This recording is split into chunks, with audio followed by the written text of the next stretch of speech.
Acara ini didukung oleh Desa Pay, cashless-nya kerabat desa Indonesia. Masih dalam situasi pandemi COVID-19, saya mengajak hadirin sekalian untuk tetap mematuhi protokol kesehatan. Bapak Ibu hadirin sekalian, bagi suatu negara, sumber daya yang paling berharga bukanlah hasil tambang, minyak, atau gas bumi. Sumber daya yang paling berharga bagi suatu negara adalah sumber daya manusianya.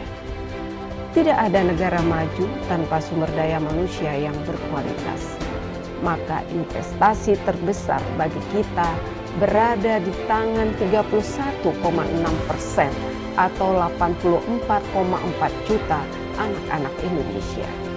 Dengan begitu, dapat kita bayangkan pentingnya pemenuhan hak anak-anak kita saat ini demi kualitas sumber daya di masa depan. Sesuai dengan Konvensi Hak Anak dan Undang-Undang tentang Perlindungan Anak, terdapat 4 hak dasar anak, yaitu hak untuk hidup, hak untuk tumbuh dan berkembang, hak perlindungan, serta hak partisipasi.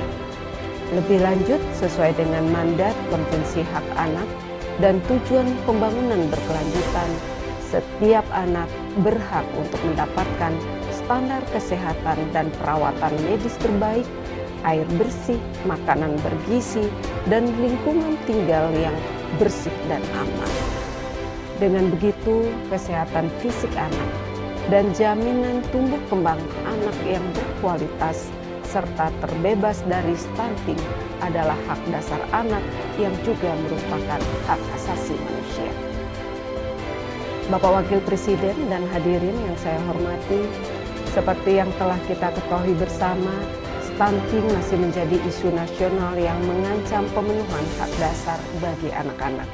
Apalagi dalam situasi sekarang ini, di mana kita memasuki era disrupsi dan sedang mengalami pandemi COVID-19.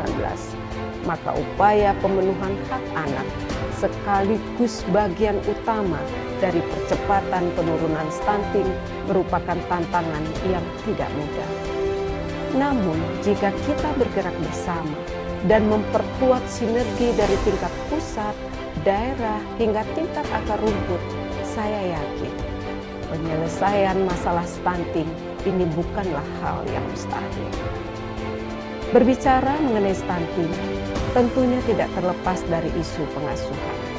Sesuai dengan arahan Bapak Presiden Joko Widodo kepada jajaran Kementerian Pemberdayaan Perempuan dan Perlindungan Anak, salah satu isu prioritas kami pada masa kerja Kabinet Indonesia Maju adalah peningkatan peran ibu dan keluarga dalam pendidikan ataupun pengasuhan anak.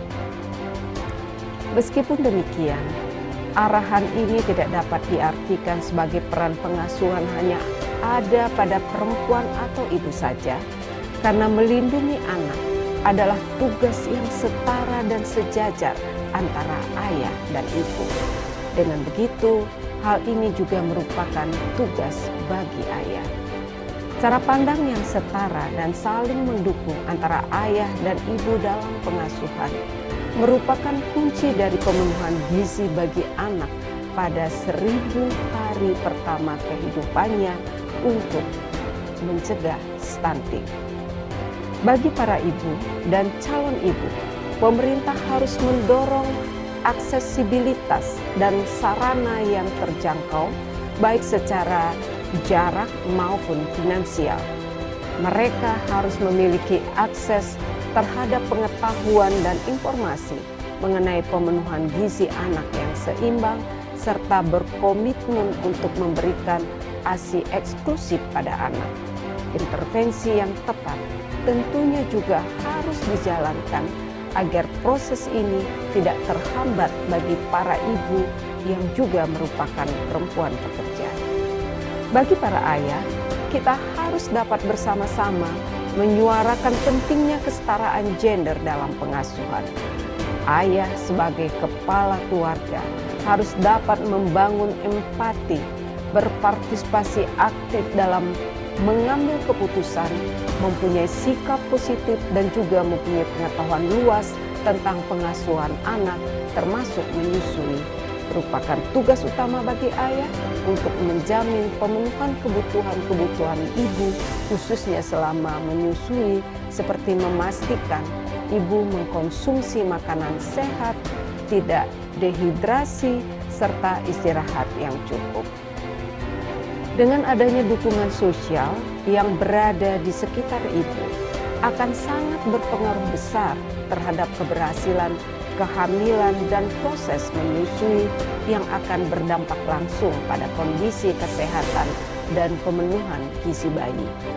Bapak Wakil Presiden beserta Bapak Ibu sekalian yang saya banggakan, acara pada hari ini yang dihadiri oleh berbagai pihak dari tingkat pusat dan daerah merupakan wujud kerja nyata dan sinergi demi pemenuhan hak anak-anak kita.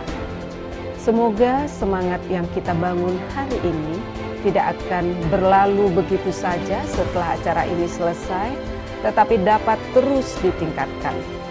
Marilah kita menjadikan momentum ini untuk memperkuat komitmen dalam memastikan anak-anak Indonesia dapat terbebas dari stunting di masa depan. Sehat adalah syarat utama bagi anak-anak untuk dapat meraih mimpi-mimpinya, untuk menjadi anak yang cerdas, pintar, dan berkualitas menuju Indonesia layak anak 2030 dan Indonesia emas 2045. Demikian beberapa hal yang dapat saya sampaikan. Perempuan berdaya, anak terlindungi, Indonesia maju.